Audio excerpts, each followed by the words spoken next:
Hello, welcome to Taskmaster Talks with Kevin Sullivan. I'm your host, JP John Paz. With me, of course, the star of the show, the former WCW and ECW World Tag Team Champion, one of the greatest minds and bookers ever in the history of the business, the Games Master, the Taskmaster, the Devil himself, Mr. Kevin Sullivan. Kevin, how you doing today, sir? I'm doing great, JP. How are you? I am doing good. Can't complain. As far as what's going on in the landscape of the world, it's a little bit crazy out there. But as far as the wrestling world's concerned, and I hadn't asked you about this, I was just curious. What do you think about Bray Wyatt, and what do you think about him coming back to WWE? And what do you think about this character? I like that he says who he is, don't you? Yep. But, the family. I mean, they got a great pedigree. You know what I mean? Blackjack, Barry, Kendall, Mike. Uh, I think it was the right thing to do. And I didn't like him wrestling in that mask. Once it was okay, but then with the lights, it made it very difficult. I know a lot of the wrestlers too had complained that that character was kind of killing them. Like you said, the lights sucked. They weren't able to really have a good match with him. I know a lot, like even Seth Rollins. I remember he was complaining that it kind of killed him off because that character, the Fiend, was terrible. Well, I think they were going for the shock value, and I think this is a thing we're seeing that since Hunter's taken over, he's gotten back more into wrestling. Do you like the fact that he hasn't wrestled yet? Uh, yeah, I think they're trying to sort this out, and they're taking their time. Do you think he needs to be in the ring sooner or later, as far as because he's been back for weeks now, but he hasn't even sniffed really the ring. I think that when they announce that he is going to wrestle, they'll draw a big number. What would you do with him, like for this character? Like, would you primarily make him a quote unquote part time guy who doesn't wrestle as often, or like how would you handle him? Well, I think you got to expose him right away after they decide when, and then you're going to have to smash him over because he was over when he was before he was the Fiend, he was over super. And again, I think they're just doing the right thing, sorting this out and step by step. And I'm sure they got a plan. And I think he needs to be exposed wrestling again with this new character. To me, it's interesting though that they haven't had him wrestle yet. Is that saying something, or is this just a big buildup? You think? I think it's a big buildup, but I think this goes to show you they're not in any panic mode. They're not just throwing him out there. They want to build. And when he comes back, I think they'll have a huge number. Would you have him in a big match against Roman Reigns down the line? Is that where you think maybe they might be building and leading towards? Yeah, Roman's got to wrestle, somebody. And he's going to be fresh, new character. They'll get him over. And I think they'll draw a big pay per view. Don't you? I think they would do pretty good because he is super popular. But they always say about Bray Wyatt, they say, that famous expression, and then the bell rings. That's been the only real knock on him. Like he's not that good of a worker. Have you noticed that, or do you agree with that at all? I don't agree with it. Oh, really? Okay. Yeah, I think he's very, very entertaining. And, I've said this 1,000 times. It's, to me, a good worker who puts asses in seats.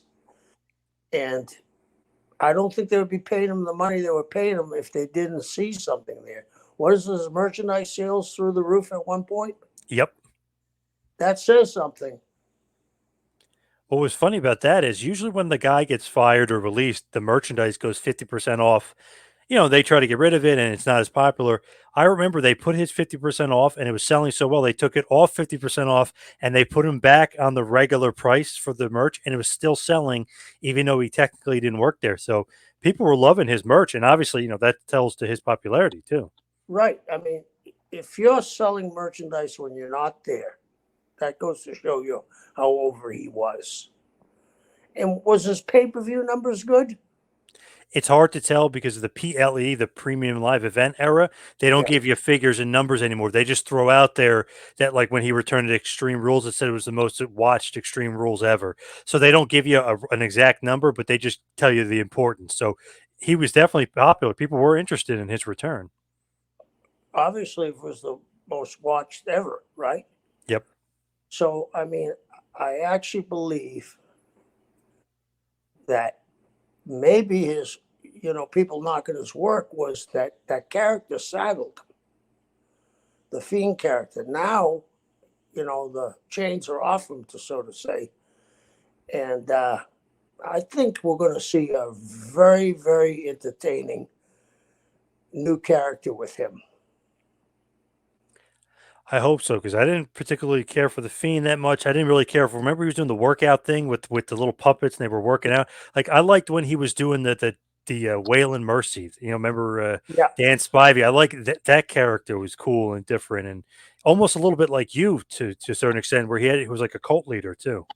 yeah, I like that too when he had the group. I mean, that was very entertaining, and I don't think they can go back to that.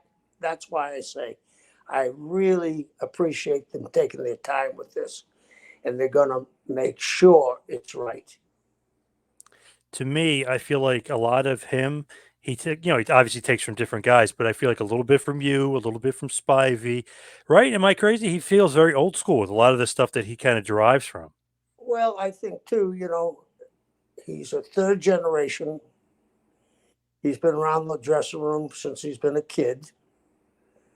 Uh, so I'm sure that he understands, and his work is different than today. And you're right, he's kind of old school. And that character was, if you told me that his merchandise was selling when it wasn't there, it got to the people. Yeah, he was definitely over. He almost feels like he might be like their version of the Undertaker again. He doesn't need the title. You know what I mean? He's more storyline driven. He just feels like that kind of character for them. Yeah, I was going to say the same thing about it. It's almost like a offshoot of the Undertaker. Do you like the supernatural stuff, or do you think he should kind of stay away from that stuff? Well, I think that was then, and this is now. And now I'm coming out about the family and stuff. I think they're going to drift away from that in some respects. Did you happen to see that character Uncle Howdy? Did you happen to see that at all? No, tell me about it.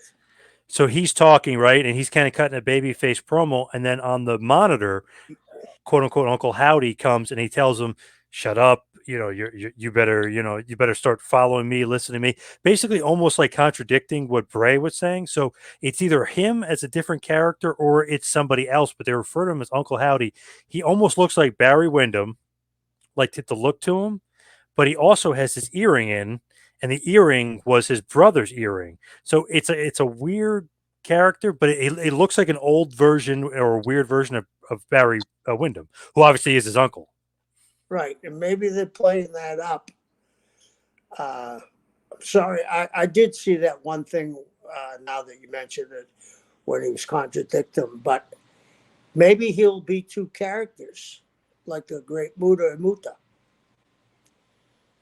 Yeah, or Foley doing the three. It could be Yeah. three characters, something like that. I know he keeps saying Wyndham six, like that. So they're like, oh, could he be six different characters? So I don't. I mean, that would be too much. But I mean, I don't know where he's headed with this. But obviously, Uncle Howdy is interesting. Just I don't know, just the look of it, how it looks like Barry Windham. I just think interesting. I don't think it's going to be Barry, but I think maybe a little homage to him. Yeah, I think so too, and rightfully so. I said Barry was one of the greatest baby faces of all times. So what they're doing with him is intriguing because people are definitely interested. If you look at the ratings, he'll be on, and like that, quarter hour rating goes up and stuff. So people are definitely interested in what he does. I guess we'll see what he does next. But they hired this guy Rob Fee. He's from Marvel, and he's been writing a lot of the storyline with Bray. So I guess that's his buddy. And they're almost going a little bit from the comic book world, bringing that to wrestling. Don't you think that we've always followed comic books? Yeah. I mean, I remember when I was a kid, there was a cover of a Superman comic book where Argentina Rocca was throwing Superman out of the ring. Yes. So, you know, and then at one time, if you ever watched that movie about not Steve Reeves, George Reeves, the guy that played Superman, Yep. they wanted him to wrestle. So, and then going back in when Pittsburgh was a territory, Tony Marino was the Batman. So we've always had, and don't you think that some of the wrestlers that wore paint looked like the Joker? Well, Sting, the Crow. So we've Yeah. always kind of followed comic books. Yeah. And The Crow is a movie and a comic book too. Yeah, Yeah. So yeah, yeah, definitely.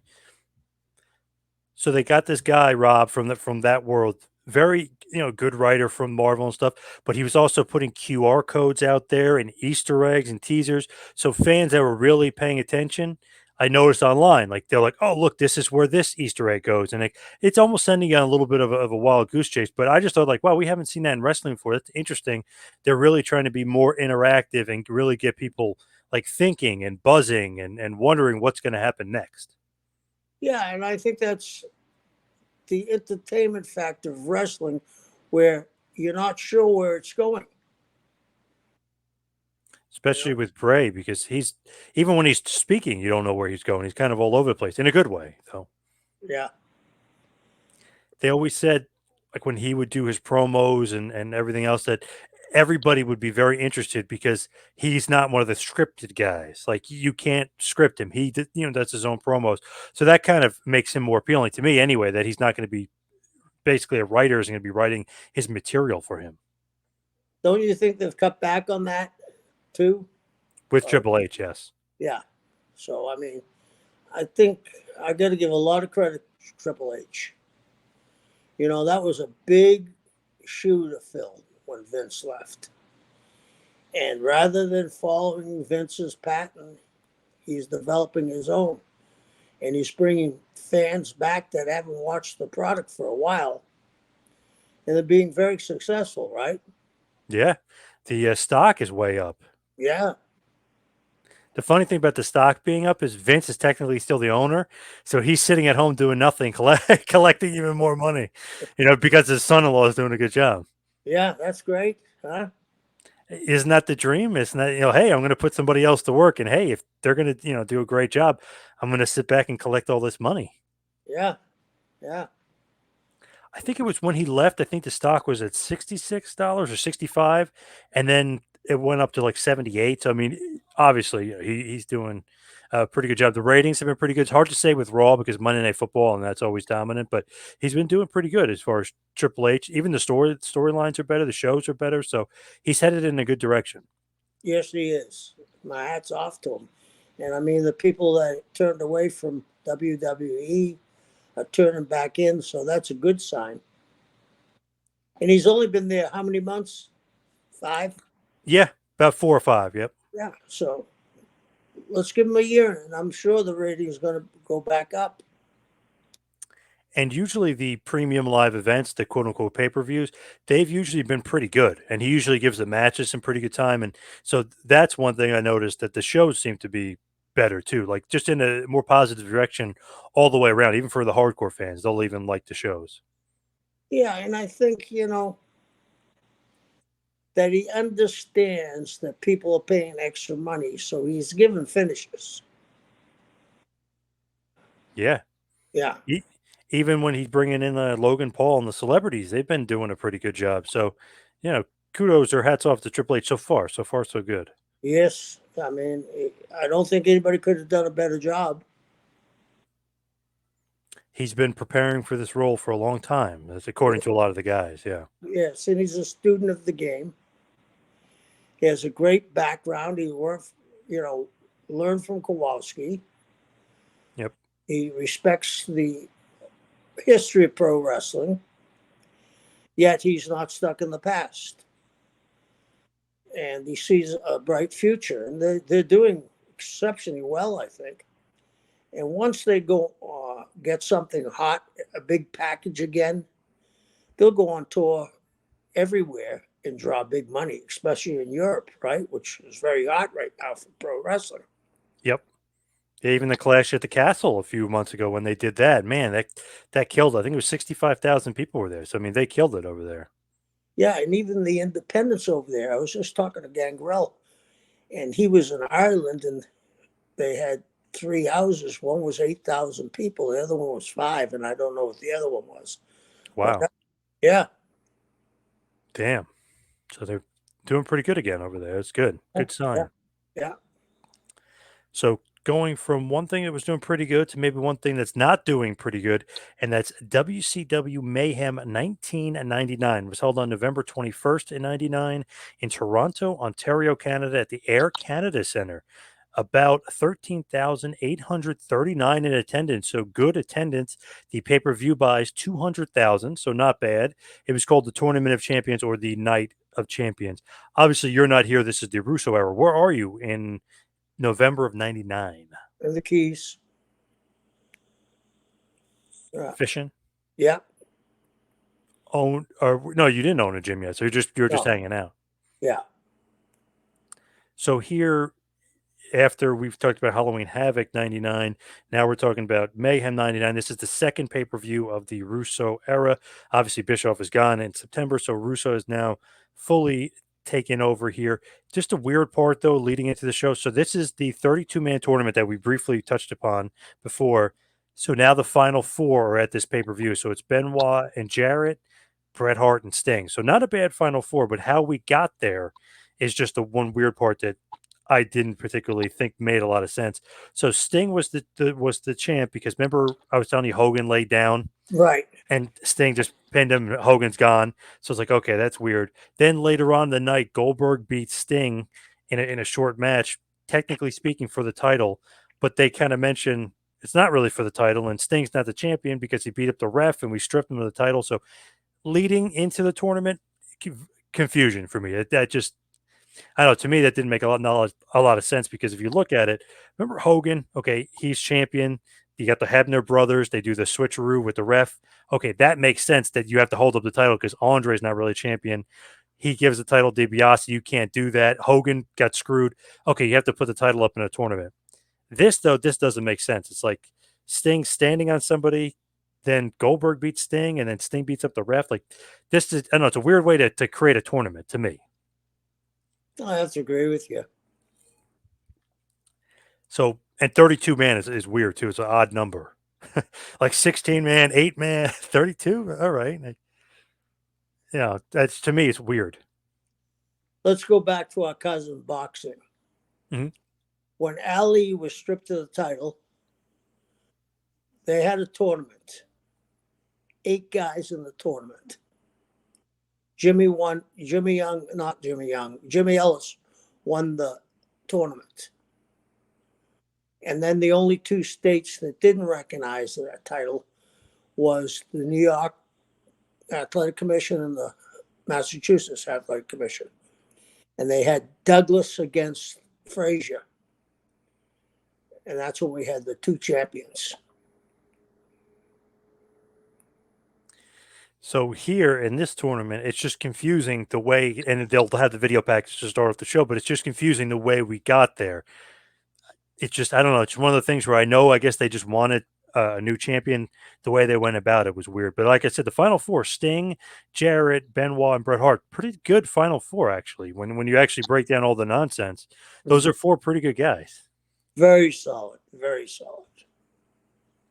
So the first match of the night is actually really good. It's the first of the two title matches, which will lead to the main event of the final four here.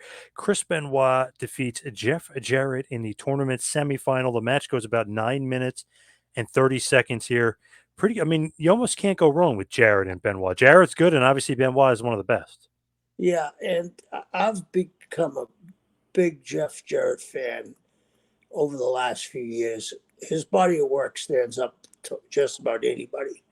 And that match he had with Flair, I think he saved that match. Definitely. What do you Yeah, think about him signing with AEW now? I think that's great. I think he'll do a good job. I mean, his father was one of the most successful promoters of all times. Great guy. Uh, I just saw him at the Cauliflower Alley Club. Uh, they were the last territory to hold out. In fact, Vince went down to Memphis and created the Mr. McMahon character there. Yeah. Yep. Pretty amazing. Mick Memphis, they called it. Yeah, he was the big heel down there, and it's funny to see because on TV and at that time in the early '90s, I mean, he's like a goofball. Hey, great maneuver, pal, and all that like happy-go-lucky stuff. And then all of a sudden, he's in Memphis. You're like, wow, this is a completely different guy. Who is this guy? This is a great character. Right. And at that time, he was the best heel in the business. Oh, definitely. Yeah.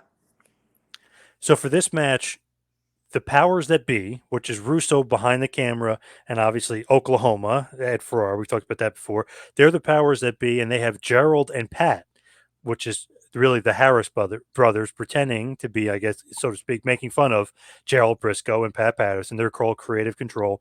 They come down and they're trying to help Jeff Jarrett, who's behind, or he's with the powers that be. So Dustin Rhodes comes down and he helps Benoit make it a fair fight.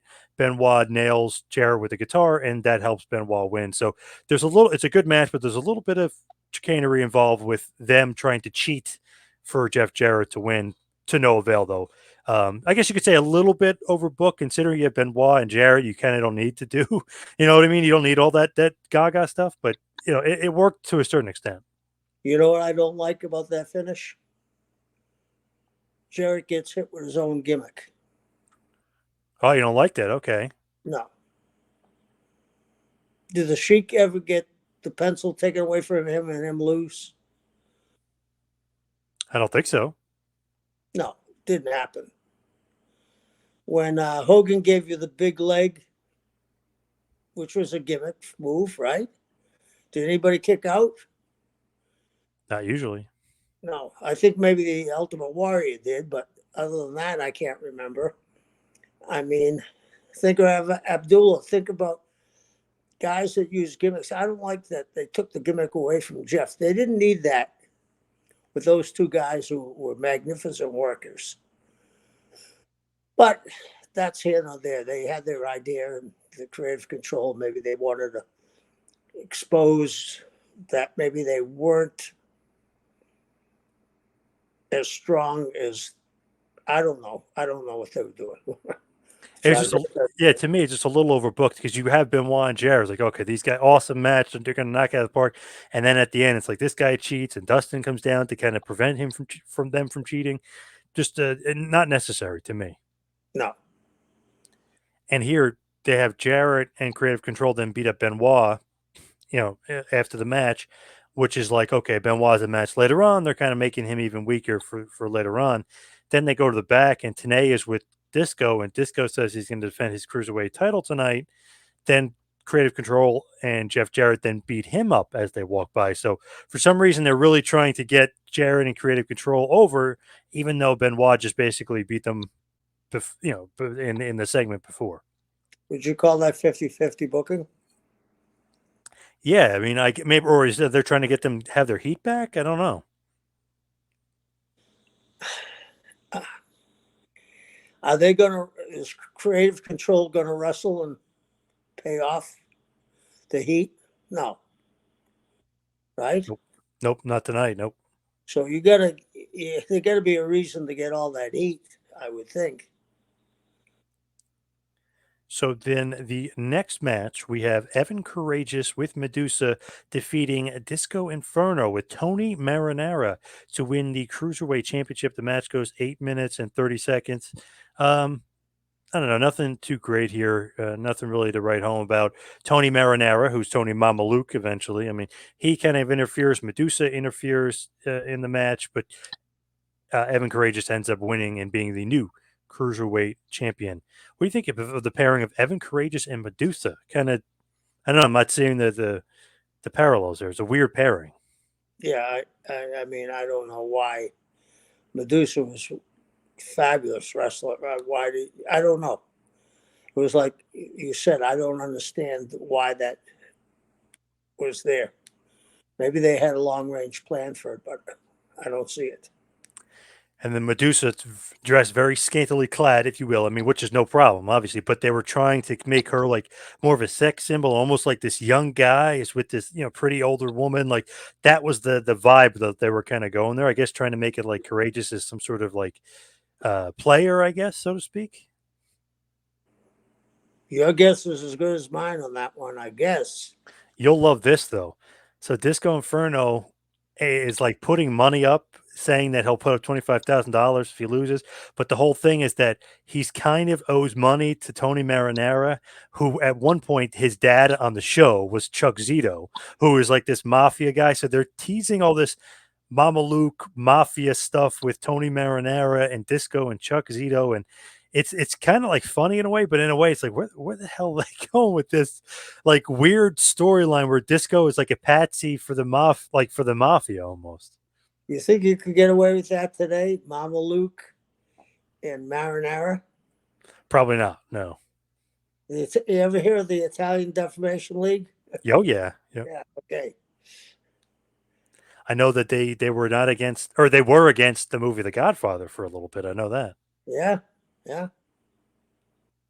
So the Russo is heard, not shown, heard backstage because the powers that be, what they would do is the camera would almost be Yeah. set up here, facing out, so he'd be behind the camera, and he's yelling that Jarrett blew his chance, and that he was saying that did Jarrett really have what it take? He was trying to help Jarrett win the title, and Jarrett blew it. So that was kind of that segment. So but you just hear Russo saying it and seeing Jarrett's reaction as he was pissed off. A lot of TV time for something that ain't going to pay off. Yes. Very interesting, yes, because it was almost trying to be like he was Vince McMahon behind the camera, but I don't know, it didn't really go anywhere. But like you said, there's no payoff to it. Yeah. So then Mean Gene is in the back with Norman Smiley, and he's doing the whole hardcore gimmick. He's very scared. He has to wrestle Brian Knobbs, so he's very nervous about it. I thought Norman was one of the most entertaining characters I ever saw. And he could wrestle, he could do anything. He was a huge star in Mexico. Are you aware of that? Yes. Yep. I mean, we all kind of blew the boat on Norman, I believe. And even in Japan, some of that stuff's like, wow, this guy's like a legit shooter. Like, my God, he could do some stuff here. Yes, he was. I mean, he was big everywhere he went. The Big Wiggle. Remember the Big Wiggle when he would do Yeah, that dance? yeah. Spank him on the ass, yeah. Yeah. He's still with WWE today. He's down at NXT, one of the head trainers down there. And he should be. He's a great guy. So he comes out, and they're in Toronto. So he's wearing the Toronto Maple Leafs hockey jersey. Gets a huge pop from the hometown crowd. So he's over like Rover with this crowd. And Norman Smiley ends up defeating Brian Knobbs with Jimmy Hart in a hardcore match for the inaugural WCW Hardcore Championship. Match is actually, it's not that bad. It's not great either. I mean, there's a lot of weapons and silliness, but it's pretty entertaining for the most part. It goes about 7 minutes, 30 seconds. Norman, the new WCW Hardcore Champion. You like that? I do like that. He deserved it. Worked hard, never missed the show. Great, great employee. Do you think that they needed a hardcore title? Because this was obviously to counteract the fact that WWF had a hardcore championship. I think at this time that hardcore had run its course. You know what I mean? And Yep. I know you're trying to give them something different. And that's really, you're trying to placate and grab ECW fans, but you can't have a hardcore match that match anything that ECW did. It seems like to me, it's like, okay, did you really need the hardcore title? And they almost made it not very ECW like. They almost made it more jokey. The Norman Smiley stuff. Right. There's complete chaos. It wasn't traditional hardcore, so to speak. It was almost a little bit of comedy mixed in as well. I think it was more than a little comedy, when he had the football helmet, came out with Yep. football. I mean, just Norman didn't need to be saddled with all those gimmicks, I don't think. So they go to the back. There's the video package for the Filthy Animals and the Revolution. We hear from Shane Douglas. We hear from Conan and the Filthy Animals. Then we go to Disco Inferno, who's backstage again with Tony Marinara, and he's pleading with him. And Marinara says he will be at Nitro, and he's bringing everyone else with him. So that's the tease for the Mafia stuff, and like, something's gonna happen at Disco. He blew it. He's gonna, he owes the money. So they're kind of furthering this little Mafia lackey thing with Disco. And I see what they're trying to do there, get people to tune in the next night. Yep. Uh, I don't think it would happen today, again, about cancel culture. But there was a different time and a different era, and I don't fault them for saying this is going to be tomorrow night. You're trying to serve two masters there, pay So per view and the plug in yeah. Nitro. So the next match is a six-person elimination tag match, the Filthy Animals and the Revolution. So the Revolution of Perry Saturn, Dean Malenko, and Asia, with Shane Douglas, who was injured, defeats the Filthy Animals, Eddie Guerrero, Billy Kidman, and Tori Wilson, with Conan, who's on the outside, also not wrestling. So it's an intergender elimination tag match. Match goes about 11 minutes and 15 seconds, with the Revolution going over. Nothing great here, but Saturn ends up getting the win, and he actually ends up pinning Tori Wilson to get the win. But nothing bad here, but nothing good either. Do you like intergender? I mean, it's an elimination match, but Asia's involved. Tori Wilson. Do you like the intergender stuff? No, no.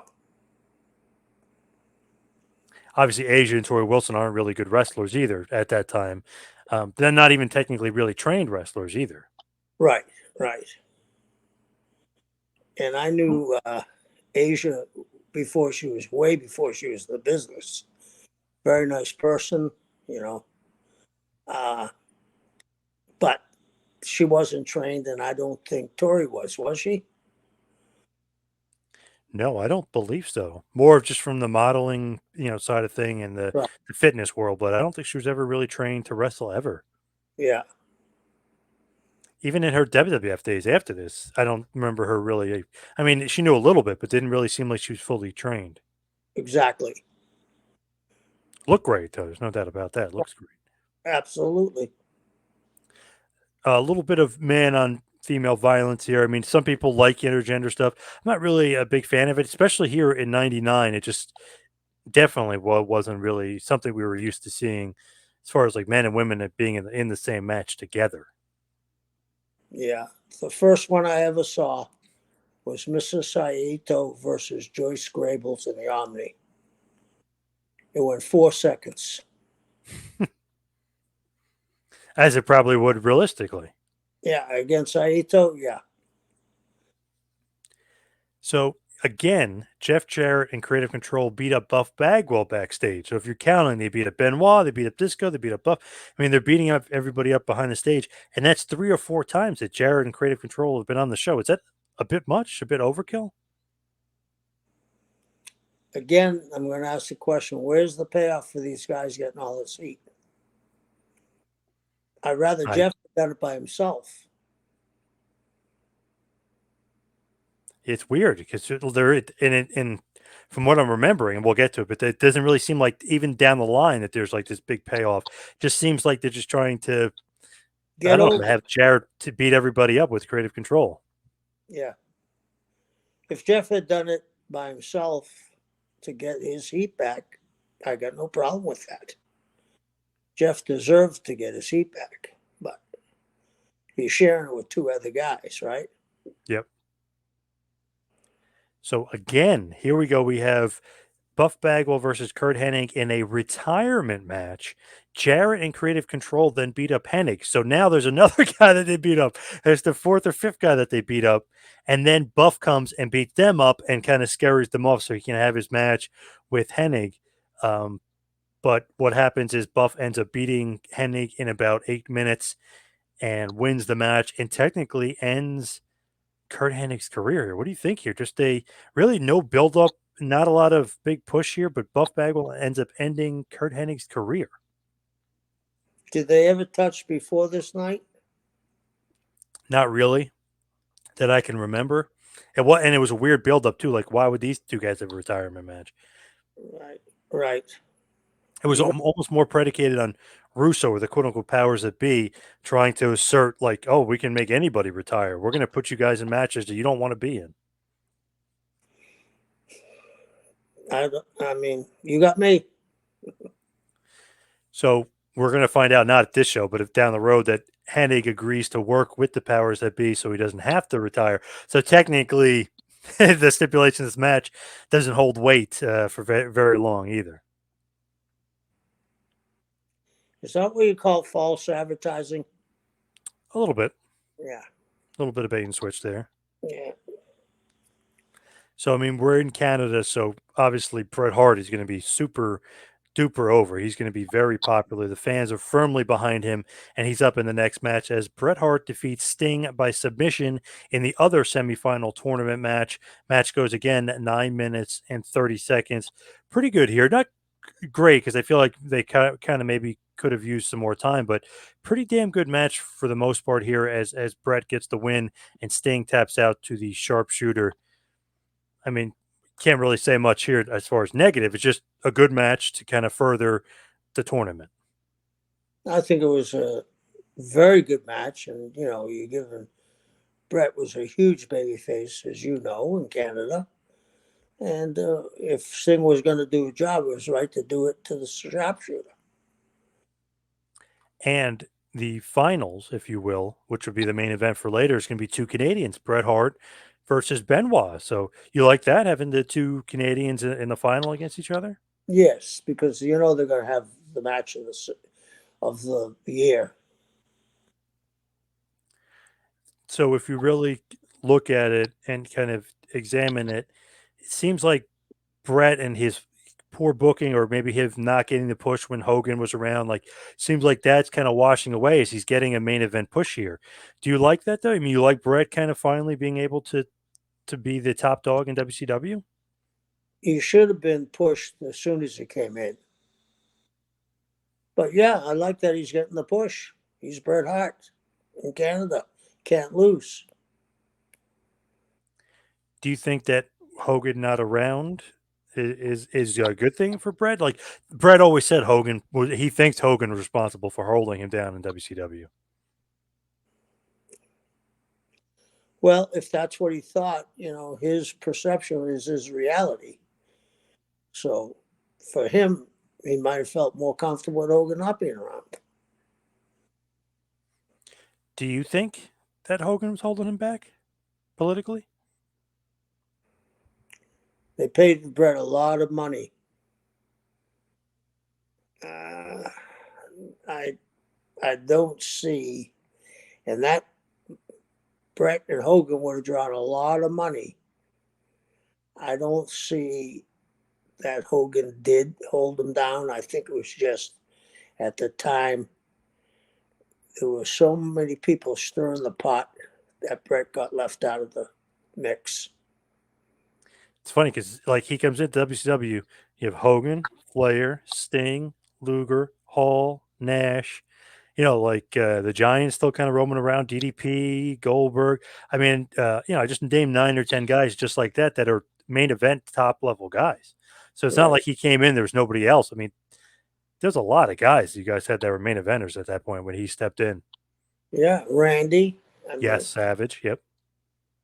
uh, I just think somehow they dropped the ball, which, sometimes we all have these conspiracy theories and we perceive it that our own reality is what we think it is. So wouldn't Hogan and Brett drawn a lot of money? I think if it was handled right, they would have drawn a huge, huge amount of money. Yep. I agree. There's huge money left on the table with those two. Yeah. So we go to the back, and Mike Tenay is with Lex Luger, and he's wearing a neck collar. And he said that he was injured. He doesn't know if he could wrestle. Obviously, playing it up, he's a heel. Doesn't know if he can compete. But a great line from him. He said that he doesn't want to let the fans down, and he will offer every fan in there a personal check because he can't wrestle.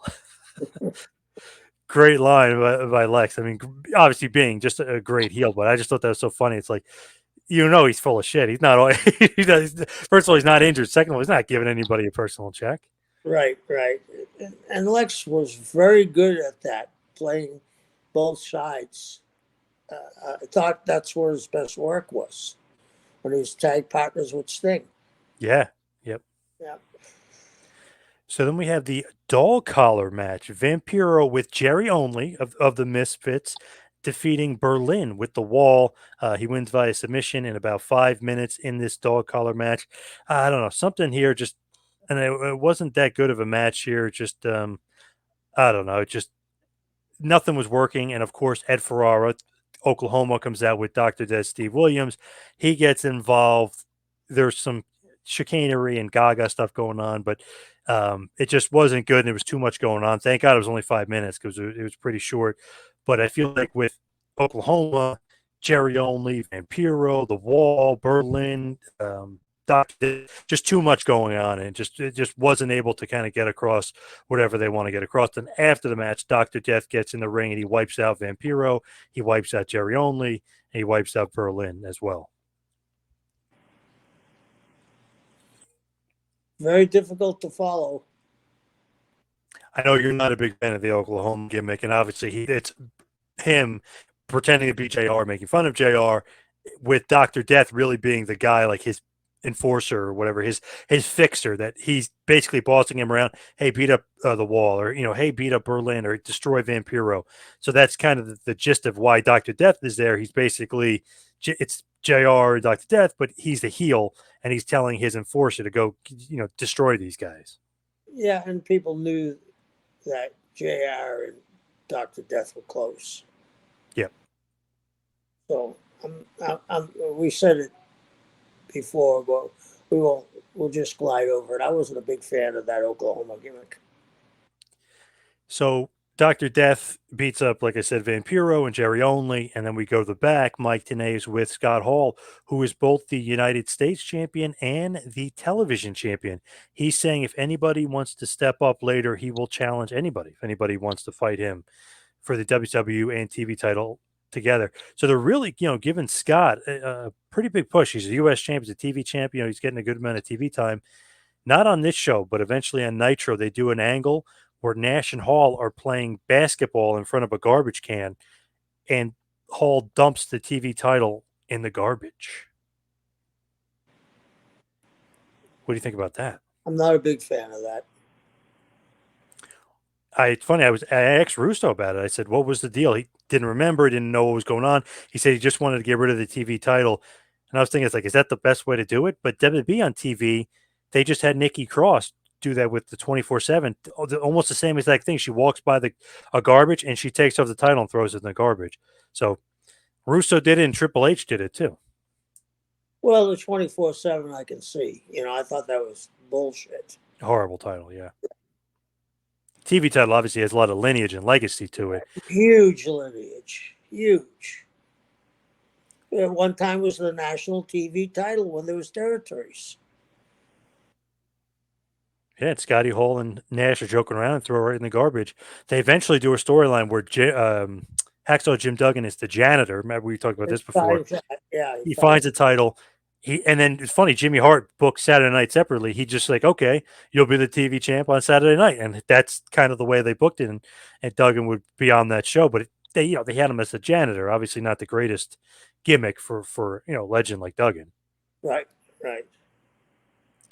So then we have the next match, the total package Lex Luger with Elizabeth versus Ming. So he comes out with the phony neck break, says, he's really injured, blah, blah. But Ming doesn't care. He doesn't give two shits, as Ming just kind of destroys him in about 5 minutes and gets the win. Nothing to write home here. Nothing, it's like a kind of like a blah match, if you will, because it was only 5 minutes and it was short. But basically trying to really build up Ming here. That was what I got out of it, as he beats Luger straight up with the Tongan death grip. Obviously, they were trying to build him up if you beat Lex with the Tongan death grip. Do you like that though? Like only a short match, Luger's No, not pretending an injury. You like the way they went about it? not for those two guys. I like guys that gets times. You know what I mean? Especially those two. They could have told a great story. And they were giving Ming at this point. Eventually, it doesn't really lead to much other than him winning the hardcore championship, and then heading off, eventually to WWF soon thereafter. But I don't know, it wasn't. I don't know, it wasn't like a big. I mean, really, WWF he doesn't head in there until 2001. But there's nothing really between here and the end of his run that gave him this big push out of it. It was like, okay, he beats Luger, is getting some big wins, but they don't really follow up and do go all the way with this. So this is what I mean to say. Well, that's a hard thing to do. Stop and start a guy and let it fade, especially where he got that big win over Lex. You know what I mean? It looks like he's in position to do something. So hopefully that, I don't know. It's easy to second guess, but Ming could have really drawn some money too. I agree. So then Bret Hart is in the back with Mean Gene. He says, "May the best man win." Later on, so saying babyface versus babyface. Let's see who the best wrestler is, me or Benoit. Later on the night, Scott Hall, who's originally supposed to face Rick Steiner, obviously, like I mentioned, he's the TV champion and the U.S. champion. Nash is with him, and he says, let's bring somebody out. Who do you got? It actually ends up being Booker T. Scott Hall would end up beating Booker T to retain the U.S. and TV championship. Match goes about 6 minutes. Nothing bad, but just a solid match here as Hall ends up getting the victory. Do you like that though? A little bit of a surprise, and the surprise ends up losing, or do you think maybe Booker T, if you're the surprise, you could probably get a victory here? Well, I do like the surprise, and usually a surprise should go over, but I don't like that they only this is to me, when you give me the times, this is like a TV show, not a pay per view. Yeah, it's a little bit short. Some of the matches are a little short, Little and 5 minutes with Booker yeah, and Scott and there's Hall. 12 matches on a pay per view in total. That's a lot to me. I feel like you got to cut that down to 7 or 8. To me, I'd rather watch 6 good matches. I'd rather have a good steak than 14 hamburgers. Yep, Yeah, you know, these guys are the top of the top. Booker T and Scott Hall, and then Luger and Ming. 5 minutes. You gave me a yep, lot of 5 minute matches. Five, yeah, 6 matches. yep. You're not even breaking a sweat yet. I agree. After the match, the Harris boys, Creative Control, again are out there to beat up Booker T. For what reason, I don't know. The lights go out, they come back on, and a big jacked black woman named Midnight beats up the Harris boys along with Booker T. So there's some sort of relationship they're teasing with Booker T and this woman, Midnight, who was pretty green, not that well trained. It seemed like she was going to be their version, perhaps, of China. Maybe that's what Russo was going for here because, she's big, she's jacked, she's in shape, she has that China look to her for sure. But they're obviously teasing some sort of relationship with Booker T and this woman Midnight who's debuting. There's only one China. Anytime, what you just said, that's what everybody said when they saw her. Oh, they're trying to make somebody like China. Yep. Every time, and I'm not knocking the lady, she's probably a wonderful person. But every time she came on, it just reminded people we didn't have China. Yep. So the next matchup, David Flair versus Kimberly Page. This match goes 5 minutes again, thank God, and it's a no contest. So basically, Russo said to Kimberly, "Oh, if you want to be, here, you got to wrestle." So David Flair actually has a match with her. Arn Anderson comes out to try to reason with him. DDP comes out. So really, I mean, just a total dud. I mean, nothing here, but it goes 5 minutes. I mean, this is pretty bad.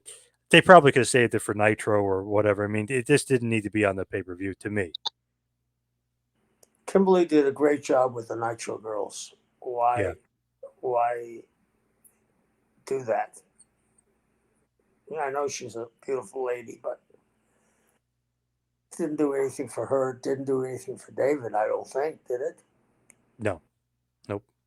And again, 5 minutes. Yeah, all short matches. So then we have Goldberg versus Sid Vicious is up next.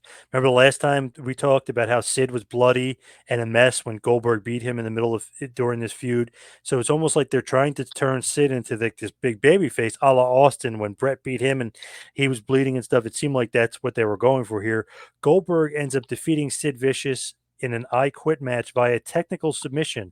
Again, only 5 minutes and 30 seconds. Goldberg gets the win here. Sid never quit. He just passed out. So the ref calls for the bell as Goldberg had him in a Cobra clutch sort of maneuver. So again, Sid looks like the babyface who just won't quit, and Goldberg ends up getting the win. Crowd, by the way, wasn't that into He is the babyface that won't quit, but he can get beat in 5 minutes. it by Goldberg. Yeah. Yeah. Okay. Yeah, to me, I don't know. Like, I don't know what they were going for there. I would almost reverse the roles because the crowd wasn't into it. I would like you would almost want Goldberg being like the guy that you rally behind. Just I don't know. It just seemed like out of place that they were kind of trying to put Sid into that spot. Half a year before, people go to the building chanting Goldberg. Now they want to make him the guy he wrestled before, right? He wrestled Sid before when Sid was a big heel. You want to make the guy the babyface against probably at one time the biggest babyface the company had. Right. Yep. And to me, like the match was going along good, just the finish sucked, and I don't know. I didn't care for it. I didn't get the direction kind of where they were trying to go for with Sid here. Like you trying to make Goldberg a heel and Sid the babyface. It just didn't sit right. It was weird. And again, 5 minutes. Yep. So then we have the main event of the evening: Bret Hart versus Chris Benoit. Bret Hart defeats Benoit via submission in the tournament final to win the vacant WCW World Heavyweight Championship. Match goes 18 minutes, and it's a pretty damn good match here. But the only thing I didn't like about the match, so Malenko comes down and tries to cheat. Like Goldberg gets involved, the Hall is involved. Like there's too much cheating involved for this title match. Even though it was good, and even though the end there's just basically Benoit going for the crossface, but Hart gets out of it and gets him in the sharpshooter, and Benoit taps and gets the win, leading to the end of the match. I feel like there was too much bullshit for a world title tournament final. Those two guys didn't need anybody except themselves. To me, it takes away from them. Two of the best performers, and they are dear friends, so you know they're going to have the match of the year. Do you need to load that up like that? And I like the finish. Yeah. And like you said, it's a world title. Do you have to bastardize it? It's that bad? And because it's in Toronto, I mean, it felt like you had the big fight feel the match of Benoit and Brett. You almost didn't need anything else, but I They're still two liked it. baby Still, faces from Canada, right? yeah. Why would people come down? I don't know. I think maybe not. Maybe I guess you could say overbooking a little bit, but I guess you're trying to interject something into the match that really doesn't need because you have a tournament final in Canada with two Canadians going for the world title. But to me, great match, kind of showing that Benoit's like, oh, he's almost there, pushes Brett to the limit and can't get there. But I feel like you don't need any of the interference stuff. You don't need any of that other stuff. They're two baby faces too in Canada. Two Hmm. Canadian baby faces in Yep. Canada.